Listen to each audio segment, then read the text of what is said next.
Dwi'n dod yn wreiddiol o Sir Gyfyrddin, ond bellach wedi byw yn y ddinas ers dros 10 awd. Fel arfer, bydd pobl yn yngweld i mewn darlithoedd BA falle ar cyrsiau llenyddol yn benna, felly cyrsiau yn ymwneud â rhyddiaeth y wyddar neu theori lenyddol, newch chi ffeindio fi fanna. Newch chi hefyd yngweld i'n dysgu ar yr MA, a hefyd dwi'n gyfarwyddwr ymchwil, felly dwi'n cyfarwyddo ymchwil MPhil a PhD hefyd. Nes i ddewis astudio'r Gymraeg am mod i mwynhau darllen. Dwi'n cofio yn yr ysgol o'n i wedi gwirioni ar straeon byrion a nofele Rhiannon Marks yn benna, a dyma parhau i astudio Cymraeg yn y brifysgol, ac wedyn mynd ymlaen i wneud cwrs ar astudiaethau rhywedd, felly cyfle i archwilio berthynas rhwng rhywedd a llenyddiaeth.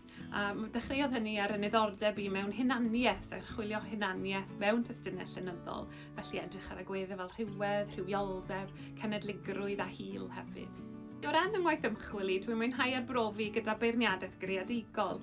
Hynny yw, defnyddio dulliau ffuglen i greu beirniadaeth lenyddol, sydd gobeithio chydig bach yn wahanol, chydig bach yn ffres gobeithio hefyd, ac yn cynnig ffordd newydd o edrych ar lenyddiaeth gyfoes. Felly dwi wedi coeddi llyfrau ar waith Rhiannon Marks a Menna Elfyn hyd yma yn arbrofi gyda gwahanol ddulliau o ddarllen. Tu allan i fyd gwaith, dwi'n fam i 2 o blant, felly dwi'n brysur iawn yn eu dilyn nhw ar hyd parciau'r ddinas yn aml. Ond pan fydd cyfle, dwi hefyd yn mwynhau mynd i'r theatr, a mae digon o gyfle yma yng Nghaerdydd, digon o ddewis o sioeau i'w gweld.